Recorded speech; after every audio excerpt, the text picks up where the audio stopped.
The Durand Line, Myth and Reality. Story is about 150 years old, when British were ruling subcontinent. They were threatened by Russia, who had already taken over several Islamic states and by then was probing Afghanistan. Potential conquest of Afghanistan was a threat to the British Empire, so they invaded Afghanistan in 1839, but were defeated by Afghans. A few decades, British planned it again. This time Afghanistan reacted differently, and Afghan King Abdur Khan made an agreement with British government. Withdrawal from the areas of Durand Line was decided to avoid any aggression from British.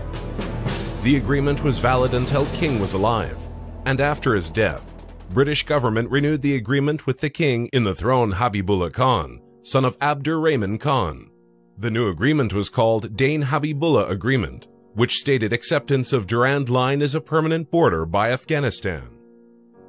In August 1919, Afghan Interior Minister Ali Ahmad Khan visited Rawalpindi and officially confirmed in an agreement that Durand Line is the permanent border between Afghanistan and subcontinent. Later in November 1921, Sir R.C. Dubs visited Afghanistan in order to start the friendly political relations with Afghanistan. Third time on November 22, 1921, both parties made an agreement and accepted the Durand Line as a permanent international border. Many Afghans are unaware of the real history of Durand Line, and lately a perception had grown in strength in Afghan minds that only the agreement of Durand Line as international border was made only for 100 years by late King Abdur Khan, completely in contradiction to historical facts and agreements done in this regards. When Pakistan came into being in 1947, it was consciously propagated that with the fall of the British Empire, the Durand Line Agreement is now history and stands null and void. This misconception of non-existence of Durand Line Agreement led Afghanistan to vote against Pakistan in UN.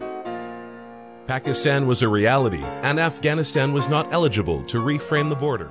The King, on behalf of the Pakistan Constituent Assembly and my... They started supporting Pakhtunistan and Azad Balochistan movement. If even today, Mr. Asfandiar Wali and Mahmud Khan Achakzai, the two big pawns of these movements, are asked about the acceptance of Durand Line, their answer will be confusing, utterly distracting from the facts.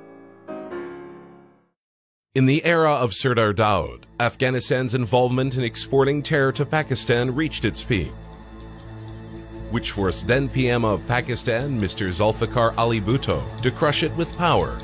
The operation was conducted on orders of Bhutto, supervised by Akbar Bugti. On this response by Pakistan, Sardar Daud visited Pakistan and gave assurance that Afghanistan will not support any activity against Pakistan from here on. Later on, Sardar Daud was killed by Russian army before the Russian invasion of Afghanistan. At that time in Pakistan, Zia-ul-Haq was in power, and what world saw then was liberation of Afghanistan with Big Brother Pakistan standing beside the younger one. Good relations between Pakistan and Afghanistan is the basic piece for all around the globe. And for that, the myth of Durand Line must be killed so that reality takes over and Afghanistan must accept the Durand Line as international borders. Afghanistan must understand that in international politics, myths can't survive in front of facts. Partnering India for destabilizing Pakistan on a myth will never be fruitful for Afghanistan, as Pakistan is not a myth but a nuclear reality.